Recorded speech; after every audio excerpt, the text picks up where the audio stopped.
भगवान श्री कृष्ण कहते हैं, पिता के द्वारा डांटा हुआ पुत्र, गुरु के द्वारा डांटा हुआ शिष्य और सुनार के द्वारा पीटा हुआ सोना, ये हमेशा आभूषण ही बनते हैं। हरे कृष्णा।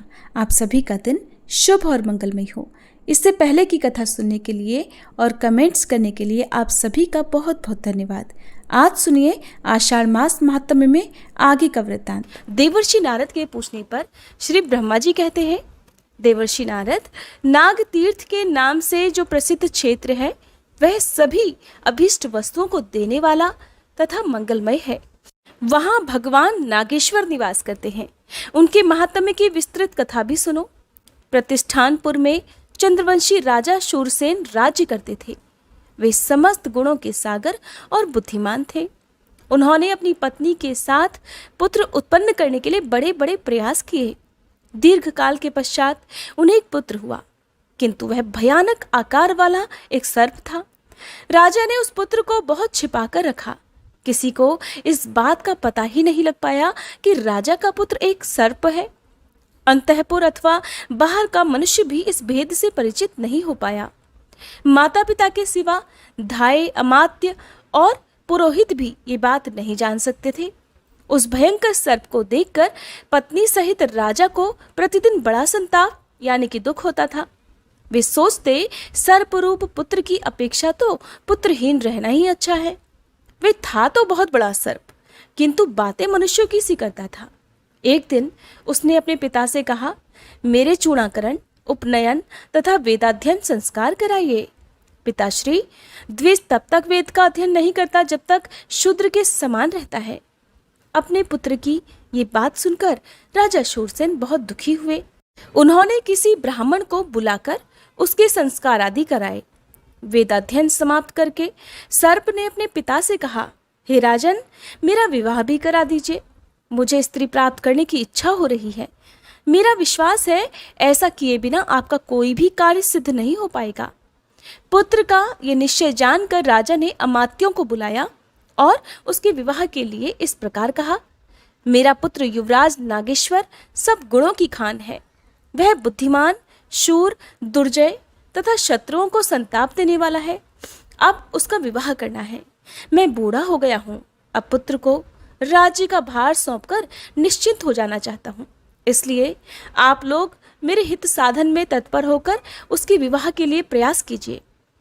राजा की बात सुनकर अमात्यगण अर्थात सेवकगण हाथ जोड़कर बोले, महाराज, आपके पुत्र सभी गुणों में श्रेष्ठ है और आप भी सर्वत्र विख्यात हैं। फिर आपके पुत्र का विवाह करने के लिए क्या मंत्रणा करनी है और किस बात की चिंता? अमात्यों के ऐसा कहने पर नृपश्रेष्ठ शूरसेन कुछ गंभीर हो गए। वे उन अमात्यों को ये बताना नहीं चाहते थे कि मेरा बेटा एक सर्प है, और वे भी इस बात से अपरिचित ही थे। राजा ने फिर कहा, कौन कन्या गुणों में सबसे अधिक है और कौन राजा ऊंचे कुल में उत्पन्न, श्रीमान और उत्तम गुणों के आश्रय है? राजा का ये कथन सुनकर अमात्यों में से एक परम बुद्धिमान पुरुष, जो महाराज के संकेत को समझने वाले थे, उनका विचार जानकर बोले, महाराज, पूर्व देश में विजय नाम के एक राजा हैं। उनके पास हाथी, घोड़े और रत्नों की गिनती नहीं है। महाराज विजय के 8 पुत्र हैं जो बड़े धनुर्धर हैं। उनकी बहन भोगवती साक्षात लक्ष्मी के समान है। राजन, वह आपके पुत्र के लिए सुयोग्य पत्नी होगी। बूढ़े अमात्य की बात सुनकर राजा ने उत्तर दिया, तो ये बताइए, राजा विजय की वह कन्या मेरे पुत्र के लिए कैसे प्राप्त हो सकती है? बूढ़े अमात्य ने कहा, महाराज, आपके मन में जो बात है मैं उसे समझ गया। अब आप मुझे कार्य सिद्धि के लिए जाने की आज्ञा दीजिए। महाराज शूरसेन ने भूषण, वस्त्र तथा मधुरवाणी से बूढ़े मंत्री का सत्कार करके उन्हें बहुत बड़ी सेना के साथ भेज दिया। वे पूर्व देश में जाकर महाराज विजय से मिले और नाना प्रकार के वचनों तथा नीतिजनक उपायों से राजा को संतुष्ट किया। मंत्री ने राजकुमारी भोगवती और युवराज नाग का विवाह तय करा दिया। राजा विजय ने कन्या देना स्वीकार कर लिया। बूढ़े मंत्री वापस राजमहल को लौट आए और शूरसेन से उन्होंने विवाह सुनिश्चित होने का सारा वृतांत भी सुना दिया। बहुत सारा समय व्यतीत हो जाने पर वृद्ध मंत्री अन्य सभी सचिवों को साथ लेकर सहसा राजा विजय के यहाँ पहुंचे और इस प्रकार कहने लगे, राजन, महाराज शूरसेन के राजकुमार नाग बड़े ही बुद्धिमान और गुणों के समुद्र हैं। वे स्वयं यहाँ नहीं आना चाहते। क्षत्रियों के विवाह अनेक प्रकार से होते हैं, अतः ये विवाह शस्त्रों द्वारा हो जाए तो बहुत अच्छा रहेगा। वृद्ध मंत्री की बात सुनकर राजा विजय ने उसे सत्य ही माना और भोगवती का विवाह शस्त्र के साथ ही शास्त्र विधि के अनुसार संपन्न हुआ। विवाह के बाद महाराज ने बड़े हर्ष के साथ बहुत सी गौवें, स्वर्ण और अश्व आदि सामग्री दहेज में देकर अपनी कन्या को विदा कर दिया। साथ ही अपने अमात्यों को भी भेजा। बूढ़े मंत्री आदि सचिवों ने प्रतिष्ठान में आकर महाराज शूरसेन को उनकी पुत्रवधू समर्पित कर दी।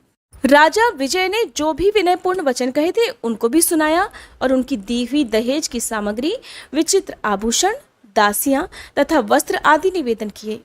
इन सभी कार्यों का संपादन करके वे लोग कृतकृत्य हो गए। राजकुमारी भोगवती के साथ जो विजय के अमात्य पधारे थे, उनका महाराज शूरसेन ने बड़े सम्मान के साथ स्वागत सत्कार किया, जिसे सुनकर राजा विजय को प्रसन्नता हो ऐसा बर्ताव करके सभी को विदा कर दिया। राजा विजय की कन्या रूपवती थी। वह सुंदरी सदा अपनी सास ससुर की सेवा में संलग्न रहा करती। भोगवती का पति अत्यंत भीषण महानाग रत्नों से सुशोभित एकांत गृह में सुगंधित पुष्पों से बिछी हुई सुखद शैया पर आराम करता था। उसने अपने पिता और माता से बारंबार कहा कि मेरी पत्नी राजकुमारी मेरे समीप क्यों नहीं आती। पुत्र की ये बात सुनकर उसकी माता ने धाय से कहा, तुम भोगवती से जाकर कहो कि तुम्हारा पति एक सर्प है, देखो इस पर वो क्या कहती है। बहुत अच्छा कहकर धाय भोगवती के पास गई और एकांत में विनीत भाव से बोली, कल्याणी, मैं तुम्हारे पति को जानती हूँ, वे देवता हैं, किंतु ये बात किसी पर प्रकट मत करना कि वे मनुष्य नहीं सर्प के रूप में हैं। धाय की बात सुनकर भोगवती ने कहा, मनुष्य कन्या को सामान्यतः मनुष्य ही पति मिलता है। यदि देवजाति का पुरुष पति रूप में प्राप्त हो तब तो कहना ही क्या, वह तो बड़े पुण्य से मिलता है। धाय ने भोगवती की बात सर्प से, उसकी माता से और महाराज शूरसेन से भी कही। भोगवती ने भी धाय को बुलाकर कहा कि तुम्हारा कल्याण हो, मुझे मेरे स्वामी के दर्शन तो कराओ। तब धाय ने उसे ले जाकर अत्यंत भयानक सर्प का दर्शन कराया। वह सुगंधित फूलों से आच्छादित पलंग पर विराजमान था। एकांत गृह में रत्नों से विभूषित भयानक सर्प के आकार में बैठे हुए अपने स्वामी को देखकर भोगवती ने दोनों हाथ जोड़कर कहा, हे स्वामी, मैं धन्य और अनुग्रहित हूँ जिसके पति देवता है, पति ही स्त्री की गति है। ये सुनकर नाग को बड़ी प्रसन्नता हुई। उसने हंसकर कहा, सुंदरी, मैं तुम्हारी भक्ति से संतुष्ट हूँ, बोलो तुम्हें क्या अभीष्ट वरदान दूं। तुम्हारे अनुग्रह से मेरी संपूर्ण स्मरण शक्ति जाग उठी है। मुझे पिनाकधारी देवाधिदेव भगवान शंकर ने शाप दिया है। शेष नाग का पुत्र महाबलवान नाग, जो भगवान शंकर के हाथ का कंकड़ बना रहता है, वही मैं तुम्हारा पति हूँ और तुम भी वही पूर्व जन्म की मेरी पत्नी भोगवती हो। एक दिन भगवान शंकर एकांत में पार्वती जी के साथ बैठे थे। वहां पार्वती जी ने एक बात कही, जिसे सुनकर भगवान शिव ठठाकर हंस पड़े। उस समय मुझे भी हंसी आ गई, जिससे कुपित होकर भगवान ने मुझे ये श्राप दे डाला कि तू मनुष्य योनि में सर्प रूप से जन्म लेकर ज्ञानी होगा। कल्याणी, ये शाप सुनकर तुमने और मैंने भी भगवान को प्रसन्न करने की बहुत चेष्टा की। तब उन्होंने कहा, जब तुम गौतमी के तट पर मेरा पूजन करोगे और मैं तुम्हारे अंतःकरण में ज्ञान का आधान करूंगा, उस समय तुम भोगवती के प्रसाद से शाप मुक्त हो जाओगे। इसलिए मुझ पर यह संकट आया है। तुम अब मुझे गौतमी के तट पर ले चलो और मेरे साथ ही भगवान की पूजा करो। इससे मेरा शाप छूट जाएगा और फिर हम दोनों पुनः भगवान शिव का सानिध्य प्राप्त कर लेंगे। कष्ट में पड़े हुए समस्त प्राणियों के लिए सदा भगवान शिव ही परम गति है। पति की ये बात सुनकर भोगवती उन्हें अपने साथ लेकर गौतमी तट पर गई और वहां गौतमी में स्नान करके उसने शिव का पूजन किया, जिससे प्रसन्न होकर भगवान ने उस सर्प को दिव्य रूप प्रदान किया। तब वह अपने माता पिता से पूछकर शिवलोक में जाने को तत्पर हुआ। ये जानकर पिता ने कहा, बेटा, तुम एक ही मेरे पुत्र और युवराज हो, इसलिए समस्त राज्य का पालन करो और बहुत से पुत्र उत्पन्न करके मेरे स्वर्ग गमन के पश्चात शिवलोक में जाओ। पिता का ये कथन सुनकर नागराज ने कहा, अच्छा पिताजी, मैं बिल्कुल ऐसा ही करूँगा। फिर वे इच्छानुसार रूप धारण करके अपनी पत्नी के साथ ही रहने लगे। पिता, माता और पुत्रों के साथ उन्होंने उस विशाल राज्य का उपभोग किया और जब पिता स्वर्गलोक को चले गए तब अपने पुत्रों को राज्य पर बिठाकर वे पत्नी और अमात्य आदि के साथ शिवपुर में गए। तब से वह तीर्थ नाग तीर्थ के नाम से विख्यात हुआ। वहाँ भोगवती के द्वारा स्थापित भगवान नागेश्वर निवास करते हैं। उस तीर्थ में किया हुआ स्नान और दान सभी प्रकार के तीर्थों का फल देने वाला है। श्री ब्रह्मा जी कहते हैं, हे मुनि, गौतमी नदी के तट पर मात्र तीर्थ के नाम से जो विख्यात उत्तम तीर्थ है वह मनुष्यों को सभी प्रकार की सिद्धि देने वाला है। जीव उसके स्मरण मात्र से ही समस्त मानसिक चिंताओं से मुक्त हो जाता है। पूर्व काल में देवताओं और असुरों के बीच बड़ा भयंकर संग्राम छिड़ा था। उस समय देवतागण दानवों को परास्त नहीं कर सके। तब मैं सभी देवताओं के साथ शूलपाणी भगवान शंकर के पास गया और हाथ जोड़कर नाना प्रकार के वाक्यों द्वारा उनका स्तवन करने लगा। हे महेश, जिस समय संपूर्ण देवताओं और असुरों ने एक दूसरे से सलाह करके समुद्र का मंथन किया और उसमें से एक कालकोट विष निकला, उसका पान कर लेने में आपके सिवा भला दूसरा कौन समर्थ हो सकता था, जिसके सामने दूसरे देवता मस्तक झुकाते हैं और जो केवल फूलों की मार से तीनों लोकों को अपने अधीन करने में समर्थ है। वही कामदेव जब आप पर आक्रमण करने चला तब स्वयं ही नष्ट हो गया। अतः आपसे बढ़कर शक्तिशाली भला दूसरा कौन है। इस प्रकार स्तुति किए जाने पर भगवान शंकर प्रसन्न हो गए और बोले, देवताओं, बताओ क्या चाहते हो, मैं तुम्हें वह अभीष्ट वरदान अवश्य दूंगा। तब देवतागण बोले, हे वृषभध्वज, हम पर दानवों की ओर से बड़ा भारी भय उपस्थित हुआ है। आप वहां चलकर शत्रुओं का संहार और देवताओं की रक्षा कीजिए। प्रभु, हम आपसे सनात हैं। देवताओं के इतना कहते ही भगवान शंकर उस स्थान पर आए जहां दैत्य युद्ध के लिए तत्पर खड़े थे। वहां दैत्यों का शंकर जी के साथ घमासान युद्ध छिड़ गया। दैत्य इधर उधर भागने लगे। युद्ध करते समय शंकर जी के ललाट से पसीने की बूंदें गिरने लगी। वे बूंदें जहां जहां गिरी वहां वहां शिव के आकार की ही माताएं प्रकट हो गई। वे भगवान महेश्वर से बोली कि आप आज्ञा दीजिए प्रभु, तो हम सब असुरों को खा जाएं। तब देवताओं से घिरे हुए भगवान ने कहा, शत्रु जहां जहां जाएं सर्वत्र उनका पीछा करो। इस समय वे मेरे डर से रसातल में जा पहुंचे हैं, तुम भी रसातल तक उनके पीछे पीछे जाओ। ये आज्ञा पाकर सभी माताएं पृथ्वी छेद कर रसातल में पहुंच गई और अत्यंत भयंकर दैत्यों तथा दानवों का संहार करके फिर उसी मार्ग से देवताओं के पास लौट आई। माताओं के जाने से लौटने तक देवता गौतमी के तट पर खड़े रहे। लौटने पर देवताओं ने माताओं को वर दिया, संसार में जिस प्रकार शिव की पूजा होती है उसी प्रकार माताओं की भी हो। ऐसा कहकर देवतागण अंतर्ध्यान हो गए और माताएं वहीं रह गईं। जहां जहां वे देवियां स्थित हुई वह सब स्थान मात्र तीर्थ माना जाता है। वे सभी तीर्थ देवताओं के लिए भी सेव्य हैं और फिर मनुष्यों आदि के लिए तो बात ही क्या है। शिव जी के कहे अनुसार उन तीर्थों में किया हुआ स्नान, दान और तर्पण सब अक्षय होता है। जो मनुष्य मात्र तीर्थों के इस उपाख्यान को प्रतिदिन सुनता, स्मरण रखता और पढ़ता है वह दीर्घायु और सुखी होता है। हरे कृष्णा। आज के अध्याय में बस इतना ही। अब सुनिए आगे की पौराणिक कथा। भगवान श्री राम जी कहते हैं कि पिताजी की आज्ञा से मैंने सीता जी को स्वीकार किया। उसके बाद महाराज ने मुझसे कहा कि बेटा अब अयोध्या को जाओ। श्री रामचंद्र जी जब इस प्रकार बात कर रहे थे पुष्पक विमान वहीं पर ठहरा रहा। उसी समय प्रधान राक्षसों ने जो वहां पर उपस्थित थे तुरंत ही विभीषण के पास जाकर बड़ी प्रसन्नता से कहा कि राक्षस राज, सुग्रीव के साथ भगवान श्री राम जी पधारे हैं। उनके साथ उन्हीं किसी आकृति वाले एक दूसरे पुरुष भी हैं। श्री राम जी नगर के समीप आ गए हैं। ये समाचार सुनकर विभीषण ने उन दूतों का जो प्रिय संवाद सुनाने वाले थे विशेष सत्कार किया और उन्हें धन देकर उनके सभी मनोरथ पूरे किए। फिर लंकापुरी को सजाने की आज्ञा देकर वे अपने मंत्रियों के साथ बाहर निकले। मेरू पर्वत पर उदय हुए सूर्य की तरह भगवान श्री राम जी को विमान पर बैठे देख विभीषण ने उन्हें साष्टांग प्रणाम किया और कहा, भगवान, आज मेरा जन्म सफल हुआ, मेरे सभी मनोरथ पूर्ण हो गए, क्योंकि आज मुझे आपके विश्व वंदित चरणों का दर्शन जो मिला है। इस प्रकार श्री रघुनाथ जी का अभिवादन करके वे भरत और सुग्रीव से भी गले लग कर मिले। इसके बाद उन्होंने स्वर्ग से भी बढ़कर सुशोभित लंकापुरी में सबको प्रवेश कराया और सब प्रकार के रत्नों से सुशोभित रावण के जगमगाते हुए भवन में उन्हें ठहराया।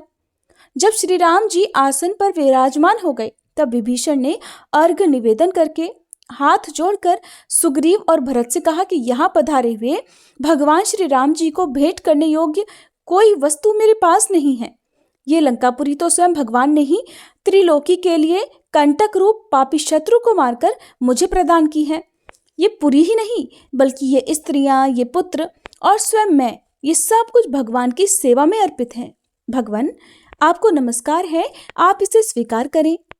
इसके बाद राजा विभीषण का मंत्रिमंडल और लंका के निवासी श्री राम जी के दर्शन के लिए उत्सुक होकर वहां आए और विभीषण से बोले, प्रभु, हमें भी श्री राम जी का दर्शन करा दीजिए। विभीषण ने महाराज श्री राम जी से उनका परिचय कराया और श्री राम जी की आज्ञा से भरत ने उन राक्षस पतियों के द्वारा भेंट में दिए हुए धन और रत्न राशि को ग्रहण किया। इस प्रकार राक्षस राज के भवन में श्री रघुनाथ जी ने 3 दिन तक निवास किया। चौथे दिन जब श्री राम जी राजसभा में विराजमान थे, राजमाता कैकसी ने विभीषण से कहा, बेटा, मैं भी अपनी बहुओं के साथ चलकर श्री राम जी का दर्शन करूंगी, तुम उन्हें सूचना दे दो। ये महाभाग श्री रघुनाथ जी 4 मूर्तियों में प्रकट हुए सनातन भगवान श्री विष्णु हैं और परम सौभाग्यवती सीता जी साक्षात लक्ष्मी हैं। तुम्हारा बड़ा भाई उनके स्वरूप को नहीं पहचान पाया था। तुम्हारे पिता ने देवताओं के सामने पहले ही कह दिया था कि भगवान श्री विष्णु रघुकुल में राजा दशरथ के पुत्र रूप से अवतार लेंगे, वे ही दशग्रीव रावण का विनाश करेंगे। विभीषण ने कहा, माँ, तुम रघुनाथ जी के समीप अवश्य जाओ, मैं पहले जाकर उन्हें सूचना दे देता हूँ। ऐसा कहकर विभीषण जहाँ श्री राम जी थे वहां पर गए और वहां भगवान का दर्शन करने के लिए आए हुए सब लोगों को विदा करके उन्होंने सभा भवन को सर्वथा एकांत बना दिया। फिर श्री राम जी के सम्मुख खड़े होकर कहा, महाराज, मेरा निवेदन सुनिए। रावण को, कुंभकर्ण को और मुझको जन्म देने वाली मेरी माता कैकसी आपके चरणों का दर्शन चाहती हैं।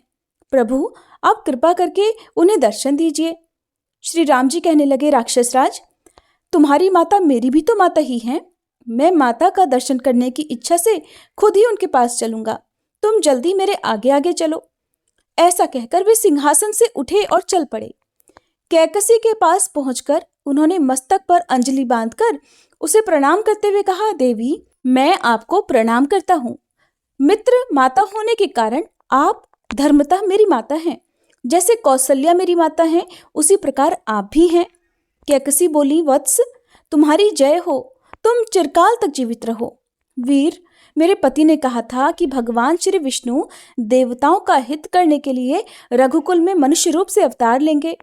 वे रावण का विनाश करके विभीषण को राज्य प्रदान करेंगे। वे दशरथ नंदन श्री राम बाली का वध और समुद्र पर पुल बांधने आदि का कार्य भी करेंगे। इस समय स्वामी के वचनों का स्मरण करके मैंने आपको पहचान लिया।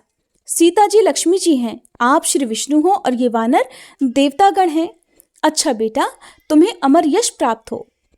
विभीषण की पत्नी सरमा ने कहा, भगवान, यही अशोक वाटिका में आपकी प्रिया श्री जानकी जी की मैंने पूरे 1 वर्ष तक सेवा की थी। वे मेरी सेवा से यहाँ सुखपूर्वक रही हैं। परम तप मैं प्रतिदिन श्री सीता जी के चरणों का स्मरण करती हूँ। रात दिन यही सोचती हूँ कि कब उनका दर्शन होगा। आप श्री जनक नंदिनी जी को अपने साथ ही यहाँ क्यों नहीं लेते आए? उनके बिना अकेले आप शोभा नहीं पा रहे। आपके निकट सीता जी शोभा पाती है और सीता जी के समीप आप। जब सरमा इस प्रकार बात कर रही थी, उस समय भरत जी मन ही मन सोचने लगे, ये कौन स्त्री है जो श्री रघुनाथ जी से बात कर रही है? श्री राम जी भरत के मन की बात जान गए। तब वे तुरंत ही बोले, ये विभीषण की पत्नी है और इनका नाम सरमा है। ये सीता जी की प्रिय सखी भी हैं, वे भी इन्हें बहुत मानती हैं। ऐसा कहकर वे शर्मा से बोले, कल्याणी अब तुम भी जाओ और अपने पति के घर की रक्षा करो। इस प्रकार सीता जी की प्यारी सखी शर्मा को विदा करके श्री राम जी ने विभीषण से कहा, निष्पाप विभीषण, तुम सदा देवताओं का प्रिय कार्य करना, कभी उनका अपराध मत करना। तुम्हें देवराज की आज्ञा अनुसार ही चलना चाहिए। अगर लंका में किसी तरह कोई मनुष्य चला आए तो राक्षसों को उसका वध नहीं करना चाहिए, बल्कि मेरी ही तरह उसका भी स्वागत सत्कार करना चाहिए। विभीषण ने कहा, राजन, आपकी आज्ञा के अनुसार ही मैं ये सारा कार्य करूंगा। विभीषण जब इस प्रकार कह रहे थे, उसी समय वायु देवता ने आकर श्री राम जी से कहा, महाभाग, यह भगवान श्री विष्णु जी की वामन मूर्ति है, जिसने पूर्व समय में राजा बलि को बांधा था। आप उसे ले जाइए और कानिकुब्ज देश में स्थापित कर दीजिए। वायु देवता जी के प्रस्ताव में श्री राम जी की सम्मति जान विभीषण ने श्री वामन भगवान के विग्रह को सब प्रकार के रत्नों से विभूषित किया और लाकर भगवान श्री राम जी को समर्पित कर दिया। फिर इस प्रकार कहने लगे, हे रघुनंदन, जिस समय मेघनाद ने इंद्र को परास्त किया था, उस समय विजय चिन्ह के रूप में वह इस वामन मूर्ति को इंद्रलोक से उठा लाया था। देव, अब आप इन भगवान को ले जाइए और यथास्थान इन्हें स्थापित कर दीजिए। तब तथास्तु कहकर श्री रघुनाथ जी पुष्पक विमान पर आरूढ़ हुए। उनके पीछे असंख्य धन, रत्न और देवश्रेष्ठ वामन जी को लेकर सुग्रीव और भरत भी विमान पर चढ़ गए। आकाश में जाते समय श्री राम जी ने विभीषण से कहा, तुम यहीं रहो। यह सुनकर विभीषण ने श्री राम जी से कहा, प्रभु, आपने मुझे जो जो आज्ञाएं दी हैं मैं उन सब का पालन करूंगा, परंतु महाराज, इस सेतु के मार्ग से पृथ्वी के समस्त मानव यहाँ आकर मुझे सताया करेंगे। अब आप ही बताइए, ऐसी परिस्थिति में मुझे क्या करना चाहिए। विभीषण की बात सुनकर श्री रघुनाथ जी ने हाथ में धनुष लेकर उस सेतु के 2 टुकड़े कर दिए, फिर 3 विभाग करके बीच का 10 योजन उड़ा दिया। इसके बाद एक स्थान पर 1 योजन और तोड़ दिया। इसके बाद वेलावन, जो कि वर्तमान में रामेश्वर क्षेत्र में है, पहुंचकर श्री राम जी ने श्री रामेश्वर के नाम से देवाधिदेव महादेव जी की स्थापना की और उनका विधिवत पूजन किया।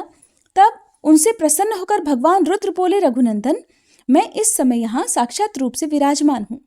जब तक ये संसार, ये पृथ्वी और ये आपका सेतु कायम रहेगा, तब तक मैं भी यहाँ स्थिरता पूर्वक निवास करूंगा। श्री राम जी ने कहा, भक्तों को अभय करने वाले हे देव देवेश्वर, आपको नमस्कार है। दक्ष यज्ञ का विध्वंस करने वाले गौरीपते, आपको नमस्कार है। आप ही शर्व, भव और वरद आदि नामों से प्रसिद्ध हैं, आपको नमस्कार है। आप पशुओं के स्वामी, नित्य उग्र स्वरूप और जटाजूट धारण करने वाले हैं, आपको नमस्कार है। आप ही महादेव, भीम और त्र्यंबक अर्थात त्रिनेत्रधारी कहलाते हैं, आपको नमस्कार है। प्रजापालक, सबके ईश्वर, भग देवताओं के नेत्र फोड़ने वाले और अंधकासुर का वध करने वाले भी आप ही हैं, आपको नमस्कार है।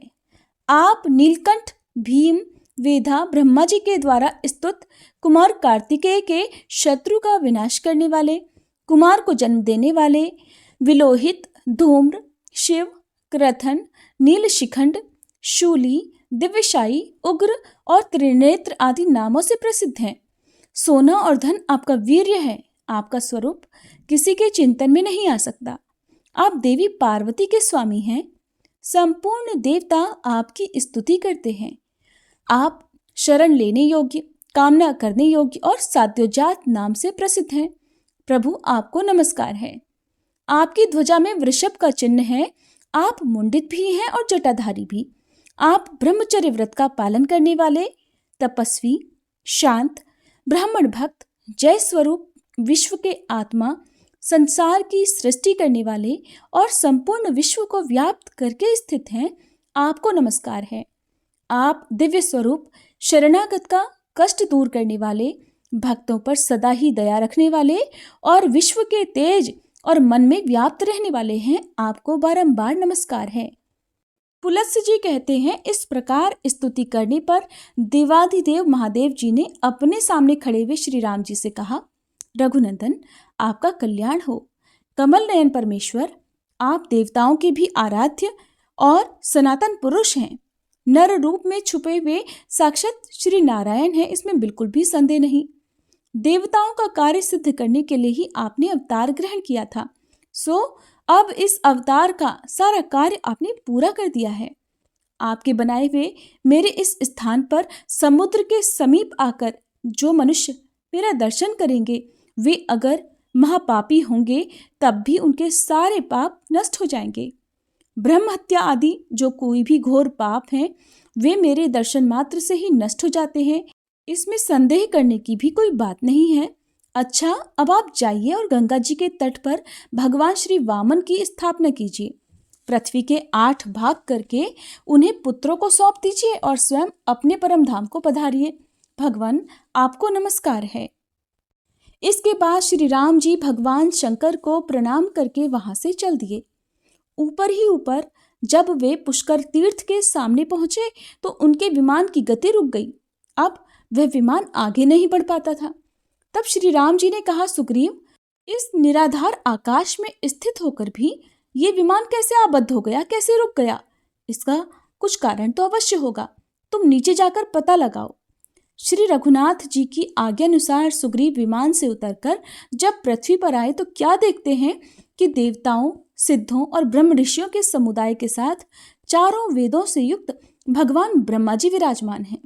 ये देखकर वे विमान पर जाकर श्री राम जी से बोले, भगवान, यहाँ तो समस्त लोकों के पितामह ब्रह्मा जी लोकपालों, वसुओं, आदित्यों और मरुदगणों के साथ विराजमान हैं, इसलिए पुष्पक विमान उन्हें लांघकर आगे नहीं जा पा रहा।